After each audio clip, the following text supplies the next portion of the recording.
እጅግ አርጌ አመሰግናለሁ ዲያቆን ሄኖክ ኃይሌ የኢትዮጵያ ኦርቶዶክስ ተዋሕዶ ቤተክርስቲያን መምህር። ዛሬ ያው ስቅለት ነው፣ እንኳን አደረሰ።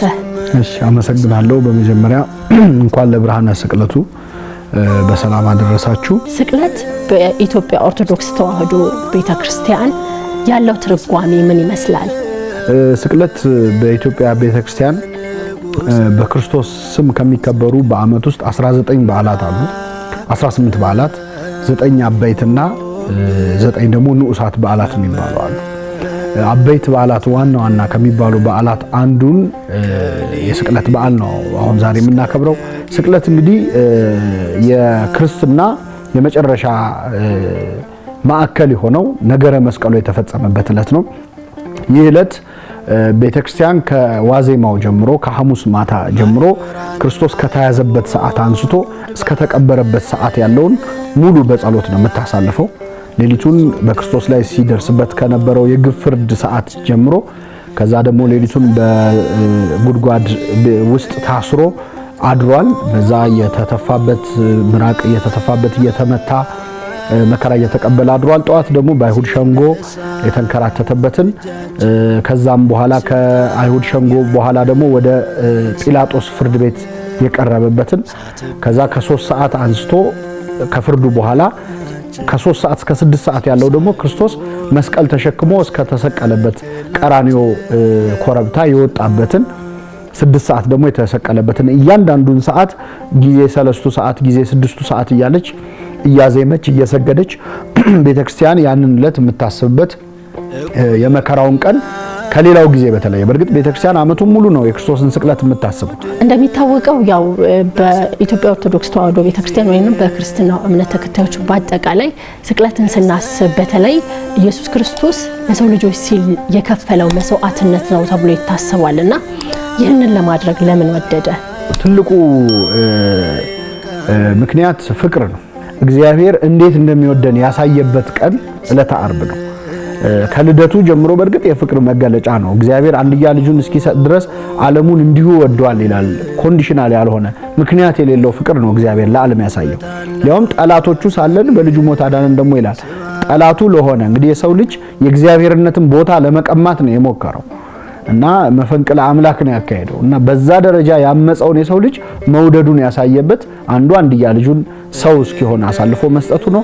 ዋናው ግን ጥልቁ ፍቅር የተፈጸመበት ዕለተ ዓርብ ነው። በሌላ መንገድ ሊያደርገው ሲቻለው በዚህ ደረጃ ራሱን በማዋረድ ዝቅ በማድረግ የኛን ሞት የተቀበለበት ነው። እንግዲህ የሰው ልጅ የእግዚአብሔር ሕግ በመጣሱ ምክንያት የሞት ፍርድ በሱ ላይ መጥቶ ነበር። እግዚአብሔር ፍርዱን ማንሳትም ፍርዱን ማጽናትም አልፈለገም። በዛ ፈንታ ፍርዱን ራሱ ተቀበለ።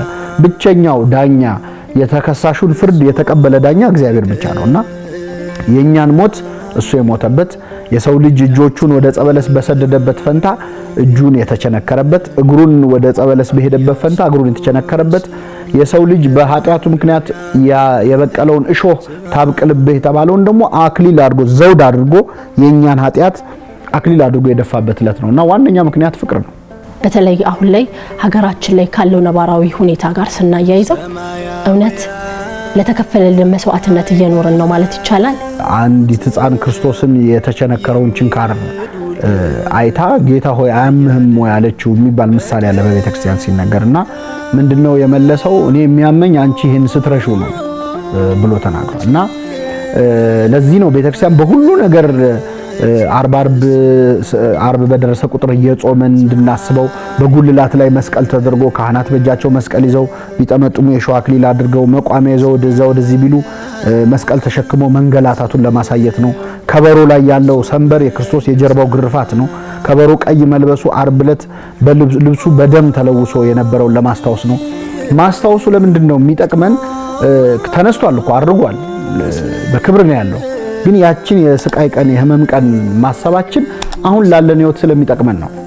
ምንኖረውን ህይወት ከዛ አንፃር ቢያንስ ክርስቶስ የሚያደርጉትን አያውቁምና ይቅር በላቸው ብሎ እዛው ገና እጁ ሚስማሩ ከእጁ ሳይወጣ ነው ሲለምን የነበረው።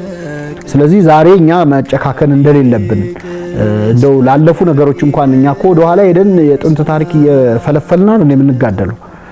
እሱ ግን እዛው ገና ሚስማሩ እጅ ውስጥ እያለ ነው ይቅርታን የለመነውና የተደረጉትን የይቅርታ መጠኖች የትህትና መጠኖች ለሌላው ማሰብ ራስን ዝቅ ማድረግን ያንን በማሰብ ውስጥ አሁን የምንኖረውን የተበላሸ ህይወት ማስተካከል እንድንችል ማድረግ ነውና የኖርነው አይደለም። ኢየሱስ ክርስቶስ በመስቀል ተሰቅሎ የሰው ልጆችን ከባርነት ያወጣበት ነው ብሎ ነው የሚታመነውና እንዴት ነው አሁን ካለንበት ሁኔታ ወይንም ለተከፈለልን መስዋዕትነትስ መኖር የምንችለው? ክርስቶስ ድጋሚ ለኛ አይመጣም፣ ድጋሚ ለኛ አይወለድም፣ ድጋሚ ለኛ አይሰቀልም። አሁን አጠገባችን ባሉ ሰዎች ነው ከክርስቶስ ጋር ያለንን ነገር ልናደርግ የምንችለው። ለምሳሌ ክርስቶስ ሲወለድ የተወለደው በረት ውስጥ ነው።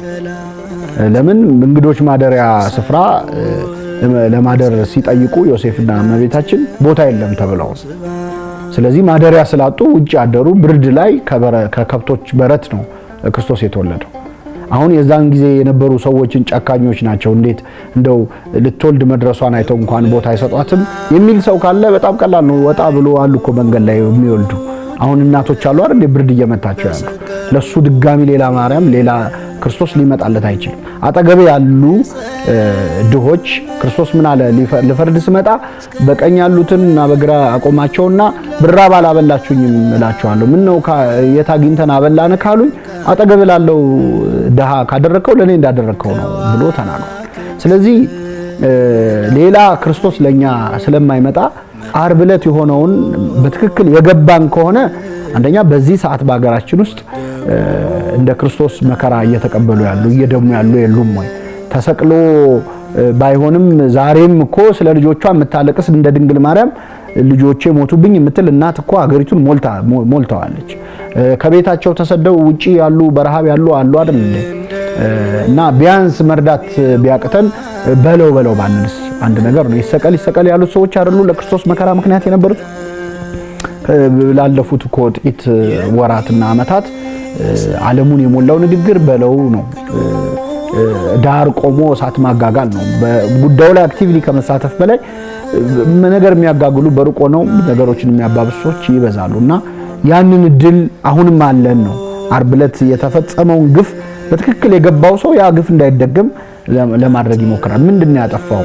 ያ ሁሉ በከራ የወረደበት ይሰቀል ስለተባለው ጥፋተኛ ነበር ወይ? ያንን የምናይበት መነጽር ከኢትዮጵያ ኦርቶዶክስ ተዋሕዶ ቤተክርስቲያን መምህር ዲያቆን ሄኖክ ኃይሌ ሰዓትን ሰውተህ እዚህ መተከኛ ጋር ቆይታ ስላደረግ እጅግ አድርጌ አመሰግናለሁ። በድጋሚ መልካም በዓል ብያለሁ። እኔም አመሰግናለሁ። ፀሐይ ደነገጠች ብርሃኗ እስኪከስል